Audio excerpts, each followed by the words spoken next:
For centuries, to build any device, artisans had to painstakingly cut every screw, bolt, or nut by hand.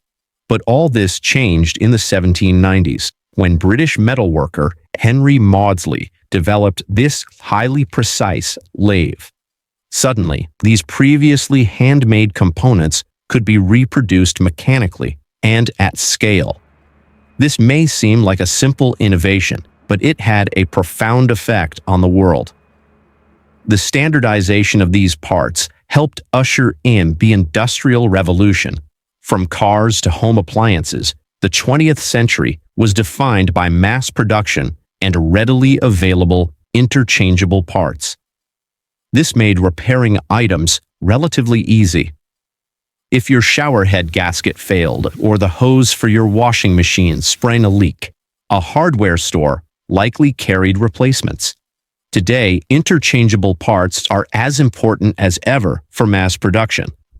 However, some companies are working hard to prevent consumers from swapping out components on their own. In many cases, repair can only be done by the original manufacturer, if at all. With limited repair options available, we end up buying new and throwing more items out. This is especially true for electronics. In 2022, we discarded about 62 million tons of e-waste, along with billions of dollars worth of precious metals inside of them. So, how exactly do companies prevent repair? Some make it physically more difficult to fix items. They can glue parts in place rather than using screws. Others limit the information they share with consumers, like blocking public access to product information and schematics.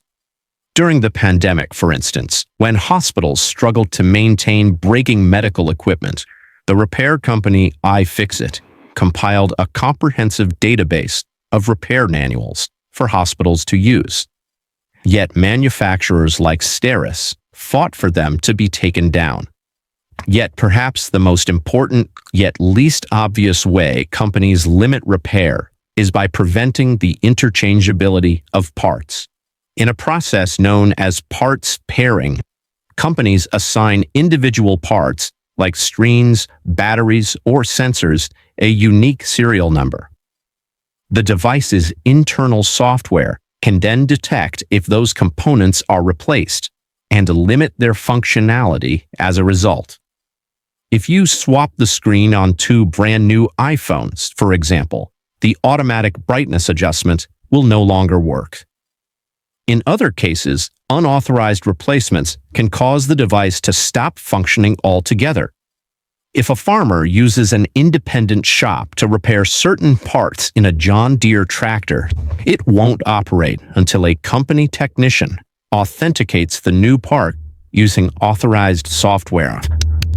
With only a limited number of company technicians available, this can easily create a bottleneck, costing farmers precious time and money, and even jeopardizing crops.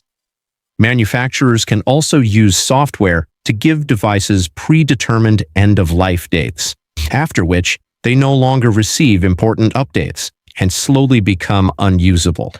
All this gives manufacturers unprecedented control over the products we buy and limits the way we repair them. Critics liken these tactics to a form of planned obsolescence, a manufacturing strategy where a product is deliberately designed to fail, to keep both demand and profits high. But companies pose two main arguments in defense of these practices. First, they claim that giving consumers and third-party repair shops access to their software could create cybersecurity risks. They also argue that they could be liable if a product malfunctions after a third-party or consumer repair. A shoddy repair to a medical device, for instance, could have deadly consequences, and a manufacturer could be blamed.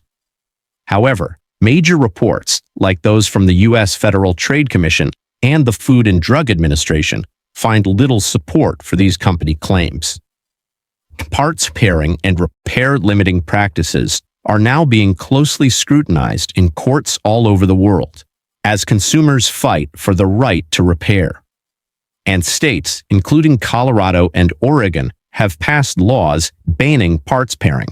Community-led movements have also taken root. Over 2,500 cities across the globe, from Amsterdam to Boise to Bangalore, have established repair cafes.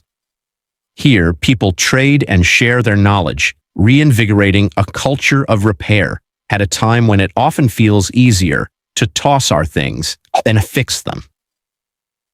If we broke open the newest phones and split them into their component parts, we'd produce millions of kilograms of precious metals like gold, silver, and copper. How did this precious cash get into our phones? And can we reclaim it? Find out with this video.